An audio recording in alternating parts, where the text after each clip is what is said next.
Saiu o edital. E agora? Fala, turma, tudo bem com vocês? Chegamos ao terceiro vídeo e aqui falaremos sobre o pós-edital. Aquele momento em que o edital já saiu, que você precisa organizar os seus estudos.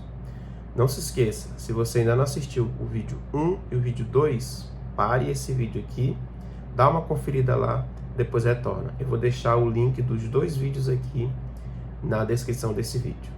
A primeira coisa que você tem que fazer, obviamente, inclusive é uma coisa que eu até sei que você já sabe. Qual é? Responda aí. Isso mesmo. Lê o edital. Por que eu pedi para você responder? Porque isso está nos nossos vídeos anteriores. Primeira coisa que você vai fazer é ler o edital, verificar as principais informações. É lógico que edital também tem muita repetição, tem muita coisa que às vezes consta em vários tópicos, repetidamente. É lógico que você não precisa ler várias vezes a mesma coisa. Foque nas informações principais, assim como eu falei já nos vídeos anteriores. Aqui você precisa estabelecer o que eu chamo de dia zero. O que é o dia zero? Dia zero é aquele dia que você observa as regras do edital e você vai traçar toda a sua trajetória até o dia da prova. A partir do que você verificou no edital, você vai estabelecer um plano de estudos. Eu vou dar um exemplo para ficar mais claro. Quando você vai estudar, e aqui um detalhe importante, cada prova é uma prova. Não importa quantas provas você já tenha feito, ou não importa o cargo, não importa a remuneração. Cada prova, ela é uma prova diferente. Por quê? Porque as bancas são diferentes, porque o estilo da prova é diferente. Às vezes o local da prova vai ser diferente. As disciplinas cobradas são diferentes. Os editais estabelecem regras diferentes. Então, nunca um estudo vai ser exatamente o mesmo que você fez para um, você vai fazer para outro. Dificilmente. Na verdade, nunca é muito forte. Mas dificilmente. Por quê? Porque as regras, elas variam muito. E aqui eu vou dar um exemplo bem básico. Imagine que você esteja fazendo estudando para determinado concurso e tenha 60 questões, a prova inteira. Imagina que dessas 60 questões, tem 5 questões de matemática e raciocínio lógico. Imagine também no exemplo que você não sabe nada de matemática e raciocínio lógico, você é péssimo. Sabe muito sobre os outros assuntos, mas não sabe muito sobre matemática e raciocínio lógico. Imagine também que matemática e raciocínio lógico o peso seja 1. Sejam apenas 5 questões de peso 1.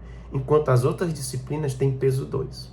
Por que eu estou explicando isso? Para você entender o seguinte. Ora, se você vai fazer uma prova que tem 60 questões, dessas 60 questões, tem 5 de matemática e raciocínio lógico, que você nunca estudou, que você não sabe, e essas 5 questões têm apenas peso 1, ou seja, elas só valem 1 ponto, diferente das outras, que cada uma vale 2 pontos, pense o seguinte, não vale a pena, se você tem, por exemplo, 2, 3 meses, pouco tempo de estudo, você se esforçar para tentar entender matemática e raciocínio lógico, sendo que só vão ser 5 questões. Entende? Seria diferente se numa mesma prova de 60 questões, você fosse fazer 10 questões de raciocínio lógico. Ora, aí já é uma quantidade significativa e pior ainda seria se tiver peso 2. Ou seja, o resumo da história. Você vai ter que fazer um planejamento de estudo específico para aquela prova, baseado nas regras daquele edital. Lembra que eu falei a vocês no vídeo 1 que teve um amigo que me falou sobre a prova valer 120 pontos? E aí eu falei para ele que, na verdade, não valia 120 pontos. A prova valia 10, porque eram 120 itens dividido por 12. Basicamente a mesma coisa. Se você entender bem as regras do jogo, você vai conseguir fazer um bom planejamento. Esse planejamento nesse dia zero que eu chamo, ele é importantíssimo. Você vai traçar metas diárias de quais disciplinas estudar. Obviamente você vai ter que priorizar as disciplinas que são mais importantes, baseado no tempo que você vai ter. Bem simples assim. Também, nesse dia zero, você já vai fazer um esboço. Não precisa fazer um planejamento detalhado, mas você vai fazer um esboço do que eu chamo de metas diárias. O que são as metas diárias? É aquilo que você vai ter que fazer durante todo o dia. Você vai ter que estabelecer precisamente quais disciplinas estudar, se você vai fazer questão, se você vai estudar teoria, ou seja, você vai anotar, e aí fique à vontade, pode ser papel, caneta, pode ser aplicativos, que hoje tem muitos, você fica à vontade no método, no meio. O que interessa é que você precisa estabelecer metas diárias para que sejam cumpridas. E aqui, uma informação, uma observação muito importante. Não estabeleça metas surreais. Hoje nós vemos muito a turma falar, vou estudar 8 horas por dia, vou estudar 10 horas por dia. Pessoal, quem já fez isso sabe que isso não é uma coisa sustentável. Você pode sim estudar 6 horas por dia, 8 horas por dia, 10 horas por dia. Uma semana, 2 semanas, 3 semanas, um mês, 2 meses. Mas isso, com o passar do tempo, não é sustentável, porque a sua mente vai cansar. Nós não somos robô, nós somos seres humanos. A sua mente vai cansar. E aí o que acaba acontecendo na maioria das vezes que eu observo, que é um grande erro? Tem muita gente que passa uma semana estudando 8 horas por dia e passa 2 semanas sem estudar. Por quê? Porque a mente está cansada, a pessoa não aguenta mais, ela não aguenta um ritmo. Mas o problema é que essa pessoa estabeleceu uma meta surreal, uma meta que não é sustentável a longo prazo. Uma coisa é você estudar 8 horas, 10 horas por dia, 2 semanas, um mês. Mas você não consegue estudar esse período durante um ano, durante 6 meses. Não vai ter como, porque a vida não vai parar. As coisas vão continuar acontecendo, você vai ter que resolver o que for acontecendo, você vai ter problemas, questões de saúde, você vai ter questões na sua família, enfim, você vai ter diversas coisas que vão atrapalhar essa meta diária que você estabeleceu. Então, dica de ouro, estabeleça uma meta que esteja dentro da sua realidade. Não é porque você viu alguém falando que estuda 8 horas por dia, que você vai ter que estudar 8 horas por dia e só vai passar a se estudar 8 horas por dia. Isso não existe.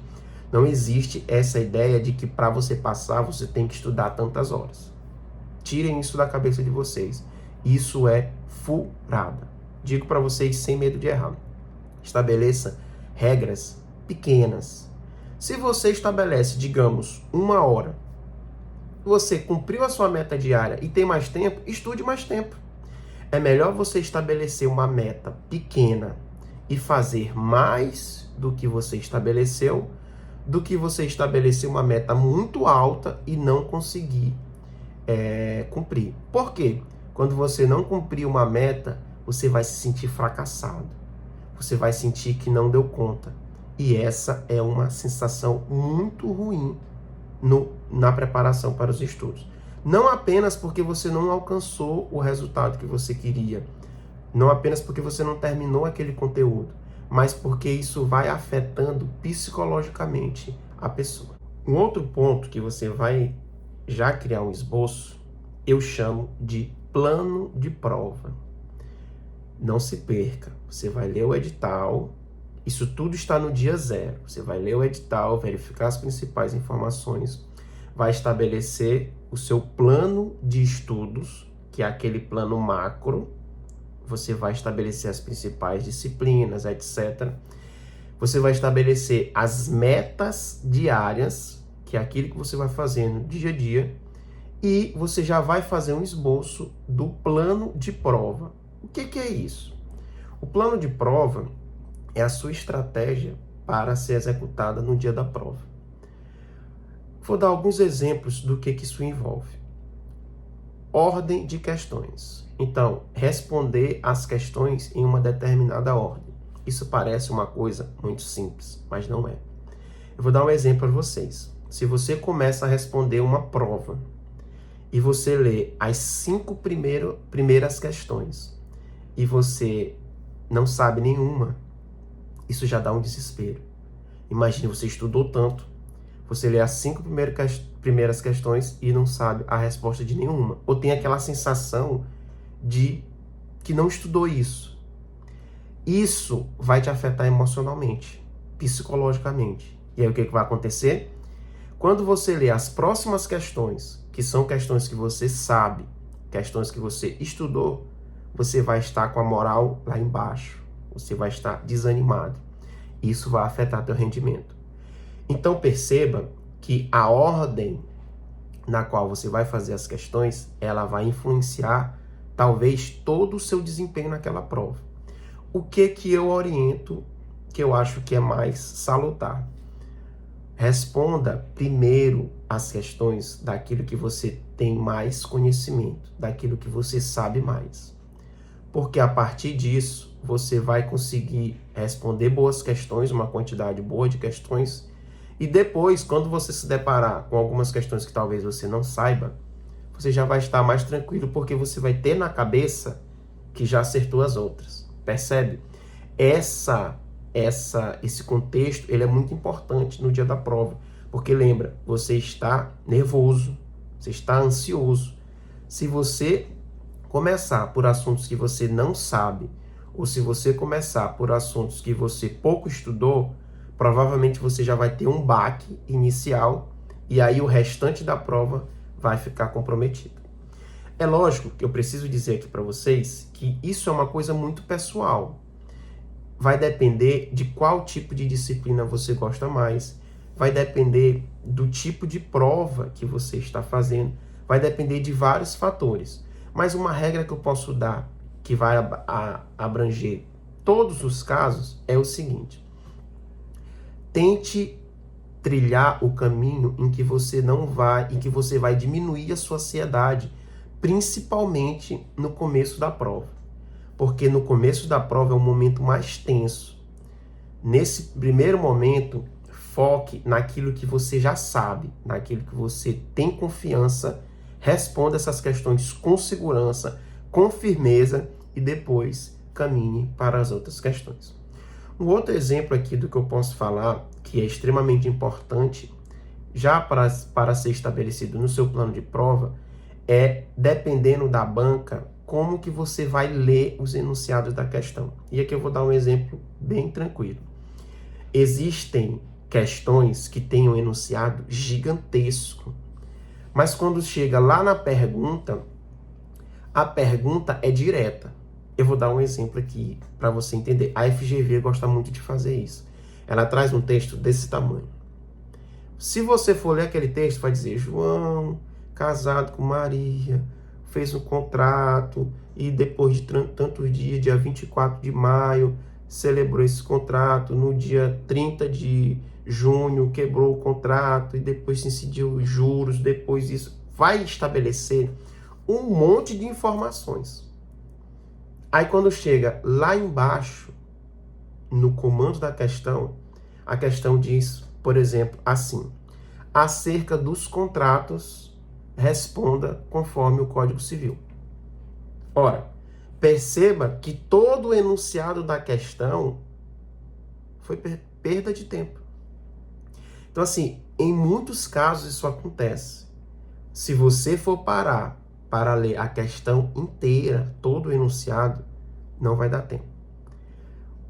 Então perceba como é importante você estabelecer um plano de prova. Se você perceber, as provas hoje, elas têm um tempo cada vez mais curto. Se você perder tempo lendo o enunciado da questão, você não vai conseguir fazer todas as questões a contento. É claro que isso não acontece com todas as questões, mas muitas questões trazem enunciados grandes, mas na verdade o enunciado não serve para a questão. Você já deve ter visto alguma coisa nesse sentido. Isso acontece inclusive naquelas provas que a gente fazia na época da escola também. Muitas questões traziam enunciados grandes, mas na verdade não tinham nada a ver com o que perguntava na questão. Outra coisa que você vai fazer isso aqui é básico. Você vai fazer muitas questões e simulados. Questões e simulados. E aqui eu tenho uma notícia bombástica para trazer para você. A prova do concurso, ela não quer saber se você sabe muito. Ela não está interessada em que você seja um profundo conhecedor de todos os assuntos. A prova do concurso, ela vai exigir que você acerte aquela questão. Felipe, mas como assim? Eu costumo dizer sempre o seguinte, eu sempre trago isso à minha memória e fico mentalizando isso porque é muito importante. Passa quem acerta mais, não quem sabe mais. Por que isso é importante? Porque você tem que aprender a fazer provas. Não adianta você saber e errar. Você tem que saber as questões e acertar. Ou mesmo se você não sabe, você tem que acertar. No fim das contas, o resultado se dá baseado naquele que acerta as questões. Não é naquele que sabe mais os conteúdos. Parece uma coisa muito boba, mas é muito real isso. Você tem que saber fazer as questões, aprender a fazer as provas. E como você vai fazer isso? Fazendo muitas questões e fazendo simulados. Aqui um ponto importante. Os simulados, ele envolve várias coisas. Quando você vai fazer prova, eu oriento sempre o seguinte: se vista como no dia da prova. Pegue uma garrafa, coloque do lado da sua mesinha onde você vai fazer prova. Faça prova em ambientes distintos. Por exemplo, faça a prova no ar-condicionado, no confortozinho. Mas faça a prova num local quente, sem ar-condicionado, sem ventilador, sem nada. Meu Deus, isso parece coisa de doido, mas não é. Eu já fiz prova em locais, eu fiz uma vez uma prova que, quando eu cheguei na sala, a impressão é que aquela sala estava abandonada. As mesinhas, as carteiras, elas estavam encardidas, não estavam sujas. Você passava assim um papel, um pano, não saía a sujeira. Então ela não estava suja, aquela sujeira superficial. Ela estava encardida. Quando a gente triscava o braço, a folha, o cartão de resposta, a roupa, ficava tudo encardido. No local tinha um ventilador. Esse ventilador tinha uma hélice. Não funcionava direito. O ventilador fazia uma zoada infernal.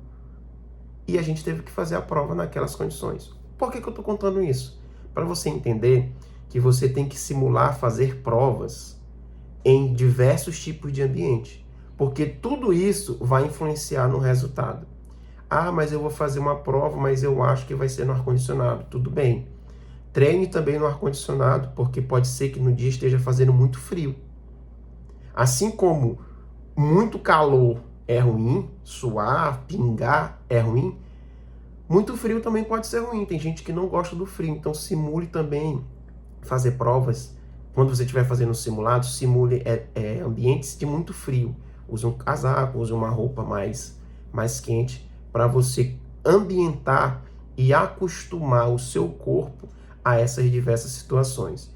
Isso é tão importante quanto você estudar para a prova. Por fim, você vai pegar aquele simulado que você fez, corrigir, obviamente.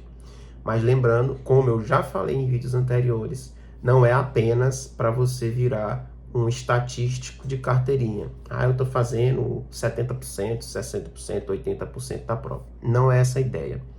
A ideia é que, independente de você acertar ou errar a questão, você identifique cada um daqueles aspectos. Por exemplo, errei uma questão. Errei essa questão, eu vou verificar o que foi que eu errei e vou tentar corrigir isso para as próximas vezes. Se eu verificar que esse erro está recorrente, Aí o ideal é você fazer um filtro de questões específico e responder uma bateria de 50, 100 questões sobre esse assunto. Por quê? Você tem que condicionar o seu cérebro a pensar como o gabarito da questão. Se você, por algum motivo, está errando determinado conteúdo, é porque o seu cérebro está acostumado a pensar aquele conteúdo de uma outra forma. Como que se resolve isso? Fazendo muitas questões e condicionando o seu cérebro a pensar da forma correta, ou seja, a pensar conforme aquele gabarito. Então, essa parte da correção do simulado, ela vai identificar onde você está errando, ela vai identificar qual a forma de pensar que você está tendo e não está batendo com o gabarito. E a partir disso, você vai identificar esses erros e corrigi-los. Obviamente, fazendo suas anotações, fazendo insights e analogias com coisas que te trazem para mais perto do gabarito. Por exemplo, talvez uma música, talvez uma frase. Você vai criando macetes e criando estratégias que façam o seu cérebro entender que aquele determinado tipo de conteúdo precisa ser pensado daquela forma. Isso vai ajudar a corrigir os erros que você cometeu e, obviamente, evitá-los nas provas posteriores. Bom, pessoal, é isso que nós temos para o nosso vídeo de hoje. Espero que vocês tenham gostado. Façam suas anotações. Aqui tem muita informação. O ideal é que você assista esses vídeos anotando alguma coisa, seja à mão, seja no computador, enfim, como você preferir. O ideal é que você anote, porque tem muitas informações aqui importantes para não passar nada batido. Espero também que você curta esse vídeo. Deixe seus comentários aqui, sua sugestão, o que você tem achado e compartilhe com quem você sabe que está precisando desse tipo de conteúdo. Vejo vocês numa próxima. Tchau, tchau.